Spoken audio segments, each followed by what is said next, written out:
with the head of, it's CAM? What's the other group? K. Kate. We have talked, Kate. yeah, we've talked to Teresa. Yehuda House. Every one of those groups that's been identified, get the leader. And leaders get together, and you see whether or not you can establish consensus around the strategic process that you're putting in place. Yeah. I firmly believe that what you've outlined tonight is what needs to be done by all groups. Everyone needs to take a step back, study the tape, study the documents, be well informed, not just come from your heart, but come from your head, and be ready to battle this as if we're all lawyers. Yeah, that's right. We all ought to be That's right. knowledgeable enough to be litigators on the front line of this struggle. Yeah. And so if we get the heads of all of these groups together and have a strategic meeting that says, can we agree on this? Yeah. Would you be willing to go back to your group and bring maybe 10 of your folks to a meeting of 10 of each other's folks? Mhm. Build the foundation. That's what we did at San Francisco State to establish trust and to help people not try to jump out there ahead of some other group for notoriety's sake. And it can be done, and it was done successfully. So we have a model we can look to.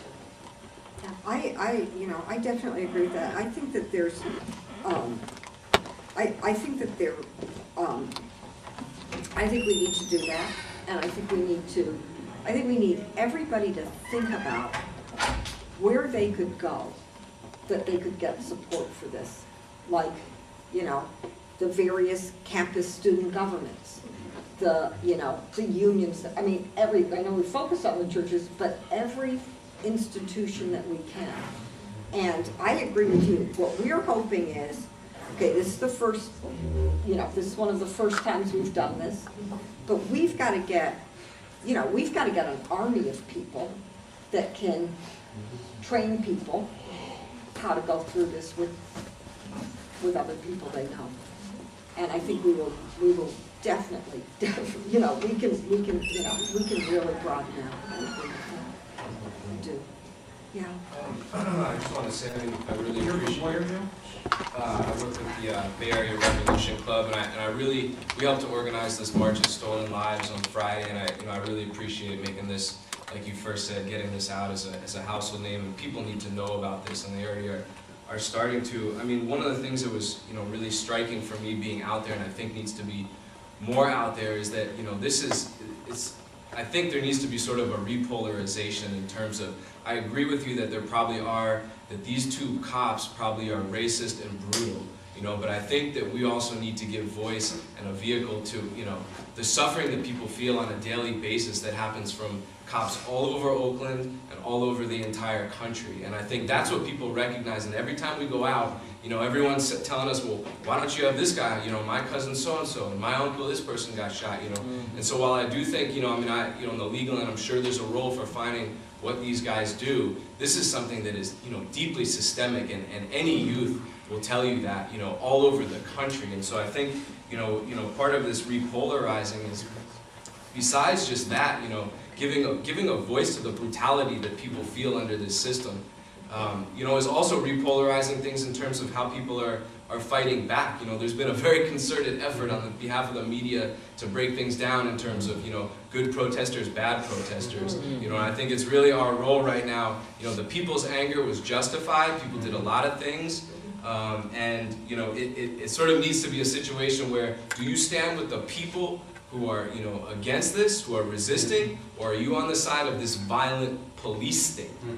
Not violent measurably, but a violent police state, because they are. I agree with all of that, but I think that there's a sweeping piece here, and if we sort of get caught up on the nitpicky of, and we're trying to argue with our colleagues, and I teach at a high school, and I've had way too many people, tell me, well, I don't know, when he stood up, it looked kind of this way, and people need to know the history here.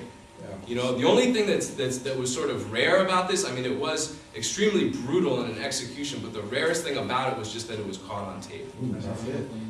And if we're not bringing that out, We'll be here today. we're missing. We'll be here today for one day.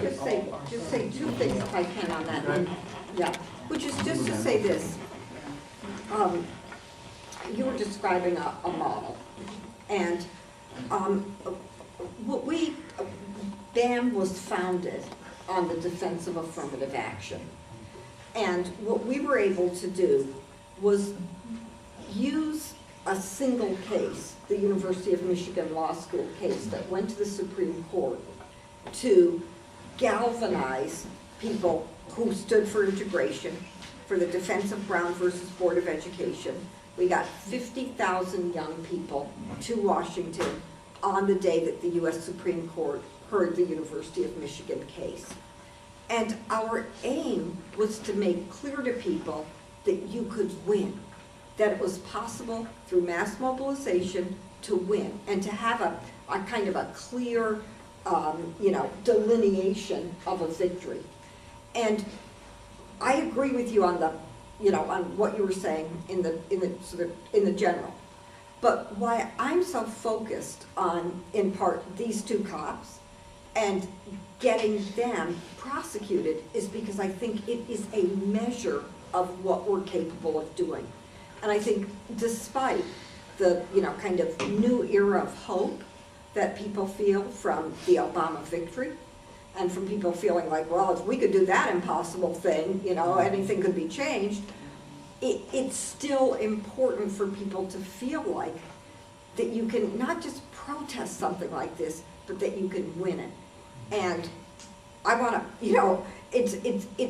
yes, it is a single case, but winning on this case Gives you a concrete outcome. That's right. And boy, is that going to mean the world to people. That's going to mean, okay, let's look at what they did. Let's look at the example of how they fought, and then let's do it for the next person, and the next person, and the next person.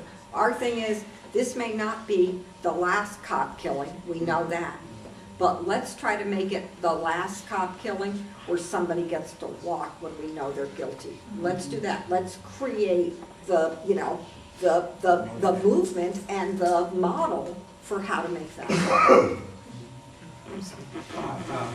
I believe that the gentleman spoke very eloquently that as we focus on these two cops and we understand that the pain and the suffering, not only of the family of Mr. Grant, is also the pain and the suffering that's in this room. And that's one of the things we should build a bridge on.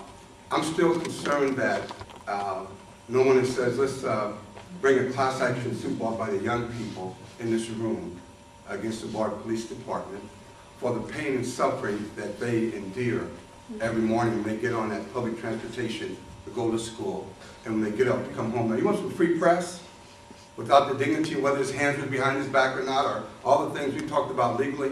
Let's raise. There you go. Let's raise the wall. Yeah.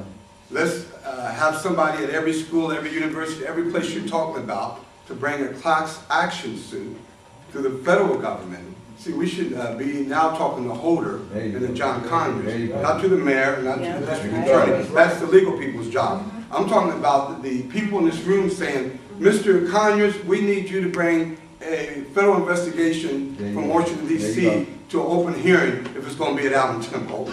And we need to find a way to bring in the witnesses, not the phones who said that the man's hands were behind his back. That, to me, increases our validity, volatility for you, that anchors us in the fact that, one, we're going to show that we then can get out clergy. Dr. Toscos knows, and I don't know about you, Pastor, I was down in Fruitvale, I was calling preachers on the phone that night, standing on International, asking them to be there the next morning, and now the 5 showed up. It disheartened me, but then again, I'm from New York. I found displeasure in the receding of social justice issues with clergy in the Bay Area. So I'm going to speak on that as a ordained minister of 30 years that fought for the Wilmington 10 to get out of jail. Who led a 50,000 people march on Washington, D.C., April 4th, 1978, in commemoration of King, who chaired a committee on behalf of a president and lobby to get the jobs that are even used here today under the Harrington Bill for YEP, Youth Employment Program. We lobbied for that. So I'm hearing all the structure of what we can do, but we aren't looking at the mobility of the right agencies. Well, the United Church of Christ has a social justice